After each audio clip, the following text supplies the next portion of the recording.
موضوع يعني إيه، بيعذّب كل واحد فينا بس بشكل مختلف. كتير مننا بيلاقي نَفْسه مغروز كده في علاقات مع ناس وهو لحد دلوقتي مش عارف أنا ليه مش عارف أخرج، ليه رجلي دخلت الخَيّة ومش عارف أخلع، سواء بقى كان في علاقات يعني مخطوبة لحد، متجوّزة حد، أو حتى في علاقات الأصدقاء بينهم وبين بعض، وعلاقة الأم بولادها ليه دايمًا بتلاقي نفسها مرتبطة بيهم ارتباط مرضي، مش عارفة تفُك التعلُّق بتاعها ده. من اسم التعلُّق هو إن أنا باعلّق حاجة على حاجة، فإن أنا ممكن مثلًا أعلّق إن أنا مش هاوصل للحاجة دي غير لمّا أعمل الحاجة دي، فدايمًا بالاقي نفسي مش مستريّحة ومش مستقرة نفسيًا، لإن الحاجة اللي أنا عايزة أوصل لها مش نابعة من جوّايا أنا. أنا اديتكم ال3 أسئلة في الأول وفكّروا فيهم لحد ما نخلّص، ولحد ما نخلّص بقى يعني إيه، هارغي شوية واصدّعكم معايا. في الأول كده حدوتة التعلُّق المرضي جات منين؟ كان في واحد الشخص ده جِه عمل تجربة، والتجربة دي إن هو جاب مجموعة من القرود الصغنّنين اللي لسه مولودين وفصلهم عن أمهاتهم، كانوا لسه صغيّرين يعني لسه بيرضعوا، وبعد ما فصلهم عن أمهاتهم بدأ إن هو يحبسهم في أقفاص حديد، وبعد كده يخرّجهم على مجسّمين، المجسّم الأولاني مجسّم حديد ناشف، وده اللي جواه الببرونة، اللي جواه المصدر البيولوجي للحياة اللي هو الإيه، الأكل والشرب والكلام ده. والمجسّم التاني كان عبارة عن مجسّم قماش ناعم وقطن بس ما فيهوش لا أكل ولا شرب. فالمهم إن إيه، بعد ما فتح القفص وخلّى القرد يجري، القرد طبعًا بعد ما جرّب المجسّم الأولاني لقاه ناشف، راح رايح على المجسّم التاني اللي هو القطن ده، فضل قاعد حوالي 18 ساعة متواصلة مع المجسّم، على الرغم إن هو معاهوش لا أكل ولا شرب. من هنا جات فكرة إن اللمس المباشر ما بين الأم والطفل في المرحلة ما بين أول ما يتولد لحد ما يبقى عنده سنتين، هي اللي بتشكِّل كل حاجة والتأثيرات اللي فيما بعد في علاقتهم بعد كده. ودي برضه من أكتر الحاجات اللي ممكن تقول لنا ليه الطفل لمّا بييجي يروح الحضانة في الأول بيقعد يصرّخ ويعيّط ويرزّع، لإن هو مصدر الأمان بالنسبة له هو الأم. واللقطة دي بقى ظهرت فين؟ لمّا جه العالم ده راح فتح القفص، وبعد ما فتح القفص راح مظهّر لهم مجسّم دُب مرعب، فأول حاجة عملها القرد إن هو جري على مين؟ على مجسّم الأم الناعم مش المجسّم الحديد. وده كان خلاصة التجربة كلّها ونظرية التعلُّق المرضي، ليه إحنا لمّا بتضطرب علاقاتنا بأمهاتنا في السن الصغير ده، اللي هو أول ما نتولد لحد ما يبقى عندنا سنتين، بيبوّظ ويخرب علينا حياتنا فيما بعد حتى وإحنا عندنا 30 سَنة و40 سَنة. يبقى أنا هنا دي كانت الدخلة بتاعة التجربة أو النظرية بتاعة التعلُّق المرضي جات لنا منين. بعد كده جِه واحد تاني اسمه جون بولبي وقال لنا إن مش مجرد بس الأم والابن ارتبطوا ببعض، ده بيحصل 4 أنماط للتعلُّق وكل واحد مننا في حياته بياخد نمط من الأنماط دي. إن هو جاب طفل وأمه، قعّد الطفل وأمه دول في مكان والمكان مليان ألعاب، دخل واحد غريب في وسطهم، قعد الطفل يلعب شوية، بدأت الأم تنسحب تدريجيًا من الأوضة دي علشان خاطر إيه، علشان خاطر تشوف هيعمل إيه لمّا تبعد عنه. بعد كده دخلت الأم فظهر عندي 4 أنماط، اللي هي بقى أنماط التعلُّق، اللي هي أساس كل الحاجات اللي إحنا بنمُر بيها دلوقتي. أول نمط هو التعلُّق الآمن، اللي هو الطفل رحّب بأمه وكان مبسوط ومش زعلان له خالص إن هي مش موجودة والدنيا معاه تمام. تاني نمط تجنُّبي، مش عايز يبُص لها وزعلان منها، أساسًا تجاهل وجودها، يعني كإنها مش موجودة. تالت نمط وهو النمط القَلِق، اللي هو فضل لازق في أمه ويعيّط بس مش عايز يسيبها خالص. آخر حاجة وهو النمط المضطرب، اللي هو مرّة يضربها، مرّة يلزق فيها، مرّة يعمل إن هو مش شايفها، وطبعًا ده مش هيبقى موضوعنا دلوقتي، ده هيبقى موضوع كبير وهنتكلّم فيه براحتنا بعدين. المهم إن خلاصة الحوار ده كُلّه يعني إيه تعلُّق؟ تعلُّق عبارة عن مشاعر ورغبات حميمية ما بين الطفل وما بين مصدر الرعاية. مين مصدر الرعاية؟ مصدر الرعاية هي الأم أو أي حد بيقوم مكان الأم، يعني لو الأم مش موجودة فمصدر الرعاية في السن ده هو الجد أو الجدة أو الأب، أيًا كان مين اللي هيقوم. فلمّا هتختل العلاقة ما بين الطفل ومصدر الرعاية في السن ده، يبدأ هنا يأثّر على طريقة انفصاله بعد كده. ليه بقى؟ معلش هو في الأول كده كلام رغي نظري كتير، بس بعد كده بقى نخش في المهم. إحنا عندنا كلنا لمّا بنتولد عندنا حاجة اسمها هرم الاحتياجات، في الهرم ده بابدأ تدريجيًا من القاعدة اللي هي حاجاتنا الفسيولوجية اللي هي كلنا بنحتاجها، أكل، شرب، الجنس، الحاجات دي كلها دي بنسميها قاعدة الهرم. من غيرها نموت، أو الأكل والشرب عموما. يعني بعد كده أبدأ بالأمان أو الحب والانتماء، ولما دول يتحققوا ابدا اوصل لتقدير الذات او تحقيق الذات اللي هي اعلى الهرم. فتخيل انت معايا طفل صغير اتضرب عنده امان، حب، انتماء، هيقدر يوصل لتقدير الذات؟ بس كده. فانا طريقه انفصالي عن الاهل هي اللي بتقول لي يا ترى انا دورت على الحب في حياتي ازاي، اثر عليا ازاي، بدات اتعامل مع الفراغ والاحتياج بتاع الاهل ده بانهي طريقه. اهلا وسهلا بيكم في مع محاضره التعلق المرضي.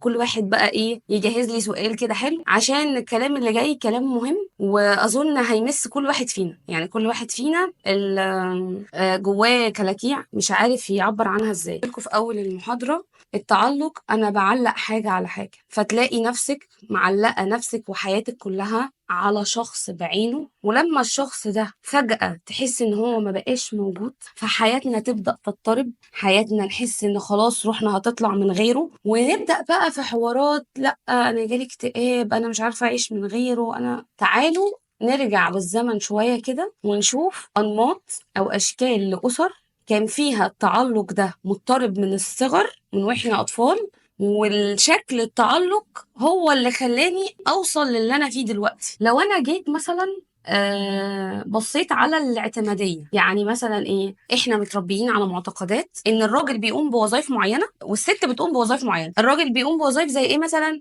هو مثلا مسؤول عن الفك والتركيب، واللمبة اتحرقت يروح يرمي الزبالة، يشيل الأنبوبة، الحوارات اللي احنا عارفينها مع بعض دي. والست تربي العيال وتعمل الأكل وتنظف الشقة وتذاكر للأولاد والقصص. فلما طرف يعتمد على طرف بشكل سطحي والدنيا تمام، يعني مفيش اختلال ما بين الطرفين، حلو قوي، قشطة، ما عندناش أي مشكلة. لكن لما يبقى طرف محمل على الطرف التاني، وواحد بيلبي للتاني كل الاحتياجات في مقابل ان التاني ما بيعملش اي حاجة خالص، هنا يبدأ التعلق. ويظهر امتى بقى؟ يظهر لما يبدأ الشخص ده يحاول ينسحب، مش عارف ينسحب من العلاقة دي. ليه؟ لان هو اوريدي انت مش عايزة تسيبيه ليه ومش عارفين تنفصلوا ليه. هتقولك مثلا هو اللي بيعمل لي كذا، وهو اللي بيودي العيال، وهو اللي بيجيب العيال، خاصة لو هي ما بتشتغلش. طيب هنا اعتمدت عشان وجود مادة مثلا، عشان وجود خدمات معينة هو بيقدمها، فهنا ما بقاش في توازن، لا هنا بقى في اعتماد كلي على الطرف التاني. فده شكل من اشكال التعلق. البيت بيبقى جواه كوارث، زي اول حاجه مثلا الاسره السامه. الاسره السامه بيبقى فيها يا اب يا ام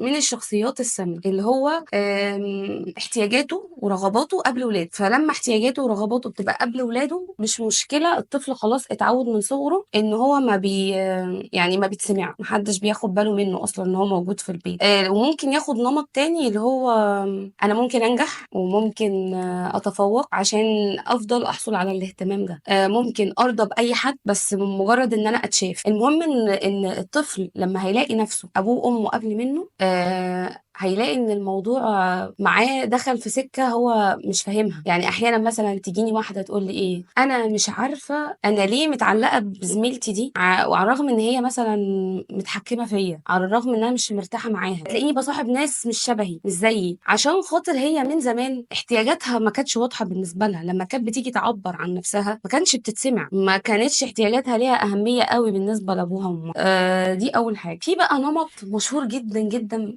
في العلاقات وفي الأسر على وجه الخصوص، يعني لما يبقى الأم متوفية أو الأم والأب منفصلين، أو عموما الأم دورها مش ظاهر قوي أو واضح في البيت، عيانة مثلا من زمان، فتلاقي الأب بدأ يشيل البنت خاصة لو الكبيرة مسؤولية البيت كله. فالتعلق هنا يجي ازاي بقى؟ بيجي من ان بعد ما الأب بيشيل البنت المسؤولية، هي أخدت على كتافها ان الحب والاهتمام والانتماء للبيت ده مش هقدر أظهر ولا هبان ولا هاخد الحب واللي انا محتاجاه الا عن طريق ان انا بابا يقول لي برافو يا حبيبتي انت قمتي باللي انت المفروض ما تقوميش بيه. يعني ايه؟ يعني مثلا الام هي اللي المفروض تحل مشاكل البيت وترعى اخواتها الصغيرين وتعمل الاكل فالبنت بدا لما هي بقى عندها، يعني المفروض تعيش زيها زي اخواتها، بقى عندها مسؤوليات ان انا اتحمل مسؤوليات اخواتي وبقى مبرر غياب احد الوالدين ليها مبرر قوي جدا ان هي تقدم الرعايه. ده بيوقعها لما تكبر بعد كده في انماط التعلق المرضي انها بتدور على شخص غير ناضج غير مسؤول، ما بيتحملش مسؤوليه حاجه خالص، في مقابل بس ان هي تاخد منه شكرا اللي كانت بتحب تسمعها من ابوها لما كانت بتتحمل المسؤوليه عن اخواتها. فهي هنا بدلت احتياجاتها الغير مشبعة عشان تطمن نفسها وتبقى أقل خوف شوية بنمط المسؤولية. فهل معنى كده إن في كل الأحيان أنا لما بتحمل مسؤولية بطلع عندي تعلق نمطي مش مرضي مش عارفة بمين؟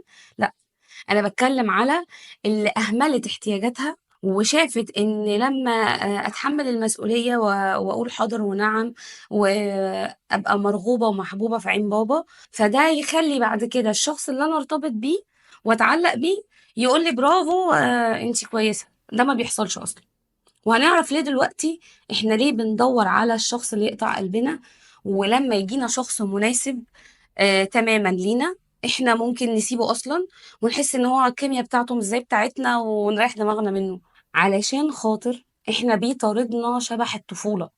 يعني بنبقى دايمًا عايشين في صراع.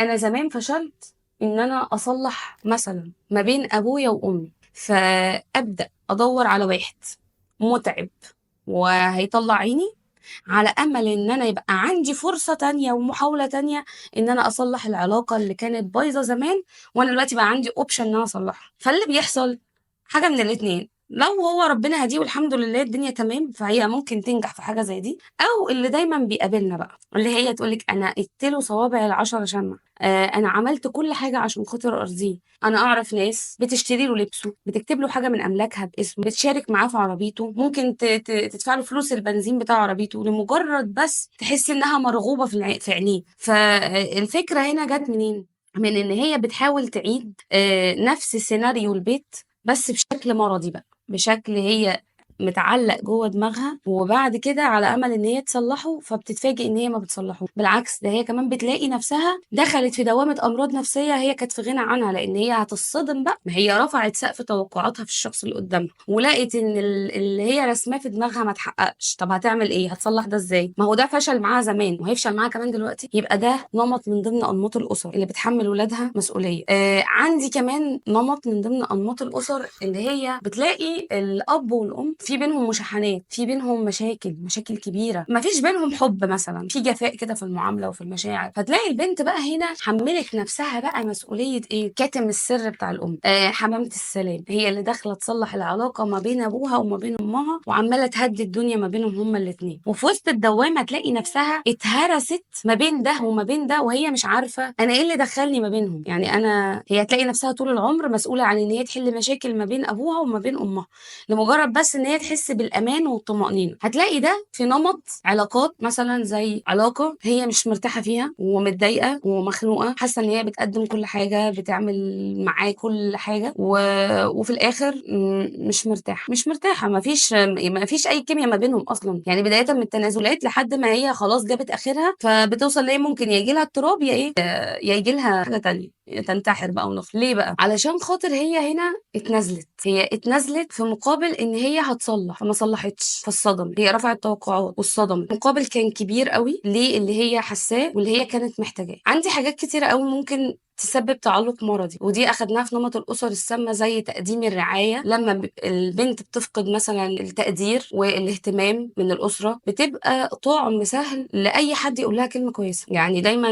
بنقول للابهات كده ايه، لما يبقى في جوع عاطفي عند الابن من وهو صغير، هيحاول ان هو يشبعه عند اي حد بسهوله. هيجي يقول له انا بحبك، ولا هيلطف معاه الجو شويه، ولا هيتكلم حتى بطريقه كويسه، هتلاقي الموضوع كله قلب في حته تانية. وده بيدخلنا في نقطه التعلق بالفكره. يعني ايه؟ انا شايفه ان انا مش قد كده، او الناس ما بتحبنيش، او انا مش محبوبه مش مرغوبه عموما. يعني ف ممكن اترجم افعال الشخص اللي قدامي على ان هي مثلا ايه، اهتمام وحب. وده شفناه في مسلسل ونقابل حبيب. هو كان اوفر شويه بصراحه، بس ده يعني نموذج اللي انا جه على بالي شويه. اللي هو كان مهتم، بيتكلم معاها، بيرد عليها في التليفون، ممكن لو متضايقه يخرجها. هو ده طبعا ما ينفعش او ما يصحش، بس انا بدي عموما الفكره بتبقى عامله ازاي. انا ممكن الشخص اللي قدامي يبقى ده جنتله منه بيتكلم عادي ودي طريقته، وفجاه الاقي نفسي اتعلقت. ليه؟ لان انا محتاج، الاحتياج عندي مش موجود، فانا ترجمت الفكره اللي انا متعلقه بيها ان انا مش محبوبه بافعال الشخص اللي قدامي على ان ده حب، فبدات ادخل في الدوام. وممكن بقى اصحى على كارثه ايه، انت زي اختي، انا ما وعدتكيش بحاجه، انا عمري ما اتكلمت عادي، انا بتعامل عادي.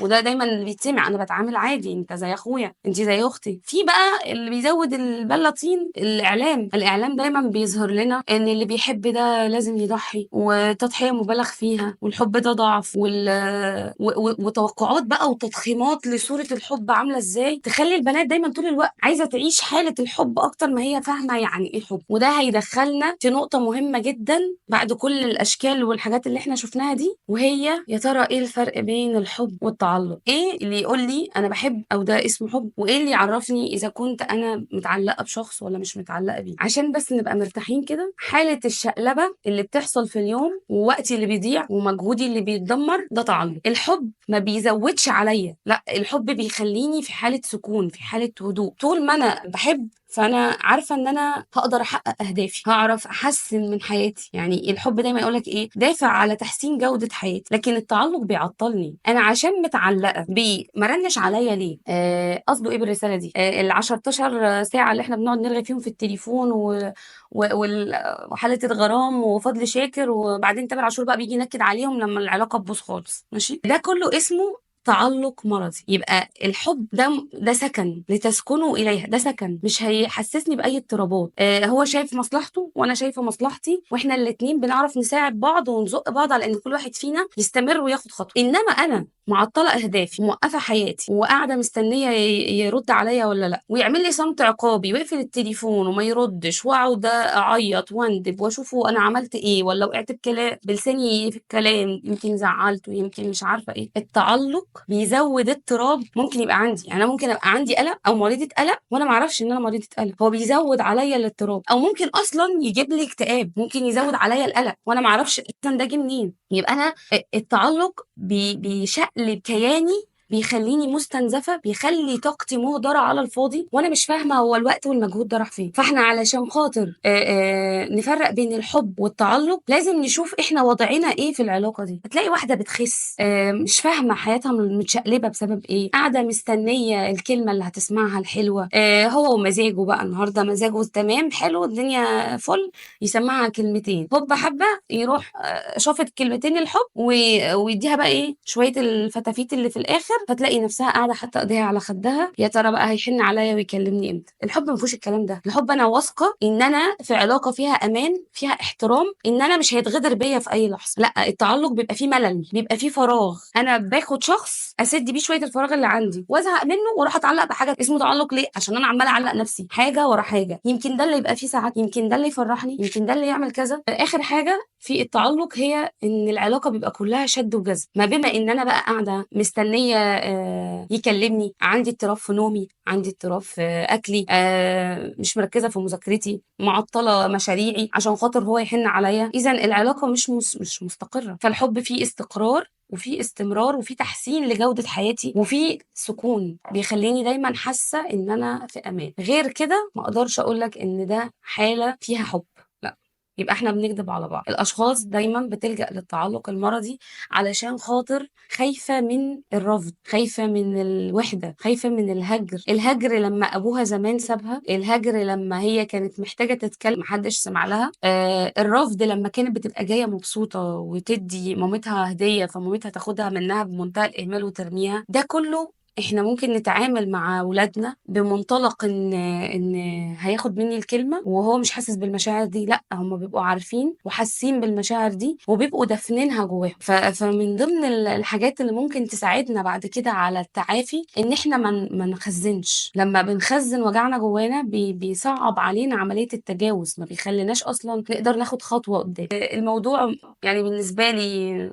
انترستد جدا، لان احيانا كتيره بيجي ناس عندهم قلق وعندهم اكتئاب ومش عارفين ياخدوا قرارات في حياتهم. شخصيات، واحد مثلا مش عارف يهندل علاقته بمراته، شايف ان لما يقول لها حاضر ونعم طول الوقت ان هو كده تمام، وإن هي كده هتقدّم اللي عندها وأنا قدّمت اللي عندي وهي ما فيش منها رَد جميل، فبيتفاجئ إن هو بيلاقي العكس، بيلاقي إن الموضوع قلب معاه إيه ده، ده في خزي بقى، ده في خذلان، ده أنا اتخذلت فيها، ده أنا يعني إزاي تعمل فيّا كده، والحوارات اللي إحنا بنقعد نسمعها دي. أول حاجة في التعلُّق المرضي، إزاي أفُك ده، إن أنا أسمّي الحاجة باسمها، يعني يا ترى الحالة اللي أنا وصلت ليها دي اسمها حُب والّا اسمها تعلُّق؟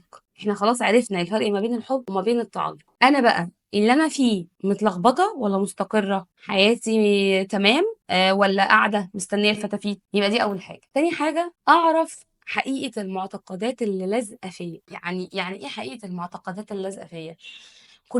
كلنا بيبقى عندنا حاجة اسمها معتقد جوهري، اللي هو اتربى فينا من زمان، سواء بقى كان معتقد أمان أو معتقد حب أو معتقدات دينية، المهم إن المعتقد ده حصل فيه إن هو اتفكك مني، ما أخدتش احتياجاتي الكاملة فاتخبطت فيه، ففضل لازق معايا طول الوقت إن أنا شكلي مش حلو، إن أنا جسمي شكله وحش، إن أنا مش مرغوب فيا، إن أنا طول الوقت باحاول أدوّر على حد أتسند عليه عشان أنا ضعيفة، أنا مش كفاية، أنا مهما نجحت، مهما حققت، فأنا شايفة إن أنا ما عملتش اللي عليَّ، فأنا بابدأ أواجه نفسي بالمعتقدات اللي لازقة فيّا دي، وأشوف إيه اللي ناقصني، عشان كده أنا أول سؤال بدأت بيه أنا متعلق ليه؟ وعشان إيه؟ هاوصل لإيه؟ هاحس بإيه؟ أنا وجودي مع الشخص ده بيكمّل عندي إيه ناقص جوايا، وبيخلّيني أوصل لفين؟ بيخلّيني أوصل لحتة كويسة وأطوّر من نفسي، والّا بيكسّر فيّا وبيزوّد على الوجع اللي جوايا، تمام كده؟ يبقى أنا لمّا بابدأ أواجه نفسي وأواجه مخاوفي وضعفي والحاجات اللي ناقصة جوايا، أبدأ بعد كده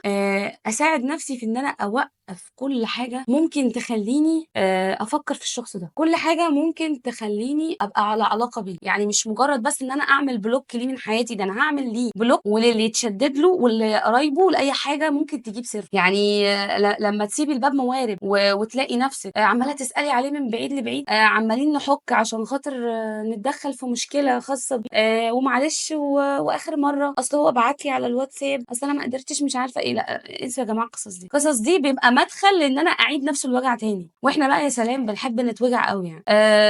في بقى كمان حاجة من ضمن الحاجات اللي بتعطّل قدرتنا على إن إحنا نفُك تعلُّقنا بالأشخاص، إزاي باعرف أتعامل مع الألم، يعني قدرتنا على إن إحنا بنتعامل مع الألم هي اللي بتخلّينا نبرر تصرفات الشخص ده، يعني نقعد نقول لنفسنا إيه، هو أنا إزاي يعمل معايا كده؟ أنا ليه؟ ده أنا قدّمت له كل حاجة، إزاي يقول عليّا كذا؟ إزاي يسيبني بالطريقة دي؟ فاكرين الحتّة بتاعة ليه يعني يبسيوني؟ أنا اتغيّرت عشانك، هي الحتّة دي، أنا اتغيّرت عشان لأ يا حبيبتي ما تتغيّري عشانه. هو ده بقى التعلُّق المرضي بالضبط، ليه بقى؟ ده من ضمن العلاج، من ضمن العلاج إن أنتم تبقوا عارفين إن أقسم بالله مهما وجعتوا في قلبكم وقرفتونا بعياطكم وقعدتِ تتشحتفي علشانه، هو هيروح يتجوّز واحدة تانية غيرِك وأنتِ هتتجوّزي واحد تاني غيره، فما تقرفوناش بقى، يعني هي من البداية أنتم الاتنين حبيتوا بعض لإن ده تعلُّق مرضي، ده مش حُب، ده مش حُب، الحُب بيبقى فيه استقرار، لكن طول ما أنا ملهوفة ومرعوبة يسيبني ومكلبشة، دي اسمها حالة من الخنق، يعني التعلُّق بيودّينا لحتّة إن إحنا مخنوقين مش قادرين نتنفّس من كتر ما هو كابس على نَفَسنا، يعني أنا متعلّقة لدرجة إن أنا مش عارفة أسيبه، مش عارفة متكلبشة، عارفين إيديا الاتنين معمولين كده، يبقى أنا هنا بالنسبة ده بالنسبة لإيه، عشان أنا بس يعني إيه اندمجت مع بسيوني شوية، في طريقة تعاملنا مع الألم وليه أنا بيتعمل فيّا كده وإزاي ما يعتذرش والكلام ده، إياك ثم إياك ثم إياك تملى فراغك بأي حد والسلام، مش مجرد إن أنا حياتي فاضية أو عندي شعور بالوحدة إن أنا أي حد معدّي أدخّله حياتي وأحبه، ما ليه؟ ما عنديش أي بديل تاني، ما أنا مش قادرة أقعد بقى، أنا كده مش محبوبة زمان وأبويا وأمي ادّوني على دماغي زمان، فأنا بقى أي حد معدّي قدّامي مقابل إن أنا ما اقعدش لوحدي، فأنا إيه، أروح ملبّسة نفسي في علاقة تقرفني أكتر ما أنا قرفانة. ما تفكّريش قد إيه أنتِ كنتِ مبسوطة، حبيبتي أنتِ معمولة بطاطس بيوريه، إحنا متداسين على وشّنا، أنتِ بتتكلّمي في إيه؟ أنتِ واحد مقدّمة له كل حاجة مقابل ولا حاجة، يعني أنتِ قاعدة ليه؟ قاعدة بتعملي إيه يعني؟ أجيبِك من قفاكِ؟ كل ما أنا دفنت وجعي أكتر زي ما قُلت، كل ما أنا عطّلت عملية التجاوز بسرعة وهيخلّيني جوّه السجن. يعني عارفين حالة التعلُّق دي عبارة عن إيه؟ زي سجن والسجن ده ليه باب، بس الباب مفتوح وأنا عمّالة أبُص على الباب وعاجبني القعدة جوّه السجن. هو ده التعلُّق المرضي. أنا في إيدي المفتاح اللي يخلّيني أمشي من غير ما أقعد أمَدّي مُبررات تافهة ما لهاش لازمة، وأنا متأكدة من جوّايا إن المُبررات اللي أنا باحطّها لنفسي دي هتبوّظ الدنيا أكتر، ومع ذلك أقعد أقول يمكن يتغيّر، مش يمكن أنا السبب، مش يمكن أنا فعلًا اللي قرفاه، أصل أنا عصبية، أنا صوتي عالي، أنا اللي عاملة فيه ده كُلّه. دلوقتي افتكرتِ بعد ما جالِك اكتئاب ورُحتِ عند 100 دكتور نفسي إن دي كانت علاقة تعلُّق مرضي مش علاقة حُب؟ قدرنا نوصل للمرحلة دي، نبدأ بقى على الدعم، ندوّر على صُحبة تدعمنا مش تجيب لنا سيرته. يعني أنا في صُحبة كده اللي هو إيه، مش أنا شُفت فلان امبارح، والله العظيم يا بنت شُفته، يا حبيبتي طَب ما إحنا يعني أنتِ بنقول لِك يعني ساعدي صاحبتِك تنساه، جاية تجيبي سيرته تفتحي الباب تاني؟ الصُحبة اللي زي دي اعملي لها بلوك من حياتِك برضه، معاه بالسلامة. فأنا أحاوط نفسي بصُحبة تعني، أتبسط بالإنجازات البسيطة اللي أنا وصلت لها، أعطّل أي خطوة ممكن آخُدها في سبيل إن أنا أتدخّل في حياة الشخص ده، وأرفض الإنكار لمشاعري. لأ، أواجه نفسي عادي جدًا، وإيه المشكلة؟ عادي يعني عادي، إيه أخدت على دماغي يا أعيش وآخُد على دماغي، ما مش آخر الدنيا يعني. آخر حاجة هي إن أنا أشوف حقيقة الدنيا. يعني إيه؟ أحبب حبيبك هونا ما عسى أن يكون بغيضك يوما ما، وابغض بغيضك يوما ما عسى أن يكون حبيبك يوما ما. يعني كلنا لازم نبقى عارفين إن أحبب ما شئت فإنك مفارقه. كلنا رايحين. بالراحة على نفسك في الحب كده، بالراحة على نفسك في التعلق، اعرف الليميت اللي أنت هتتعامل بيه مع اللي قدامك إيه، سبت لنفسك إيه، وجودك في العلاقة دي إيه، أنا موجودة ولا حياتي كلها للشخص التاني ولا لأ. واعرف بقى حقيقة الاستعانة الحقيقية بمين. أنا يوم ما هاستعين بمين؟ هاطلب من ربنا والّا من حد تاني هو اللي يعينّي إن أنا أتجاوز مثلًا المحنة اللي أنا موجودة فيها دلوقتي. وبعد كده أوصل بقى لحتّة إن المُتعلّق شخص مش سعيد، مش مبسوط في حياته. بالعكس إحنا بنعلّق نفسنا بحاجات ممكن ما تبقاش في الحقيقة هي دي اللي بتسعدنا، بس إحنا بنتشعبط في أي حاجة والسلام عشان خاطر نحس إن إحنا مبسوطين. كل حاجة حوالينا في حياتنا بتقول لنا إننا مبسوطين، بس إحنا اللي بنروح نعلّق سعادتنا على حاجات تانية غير اللي موجودة في حياتنا.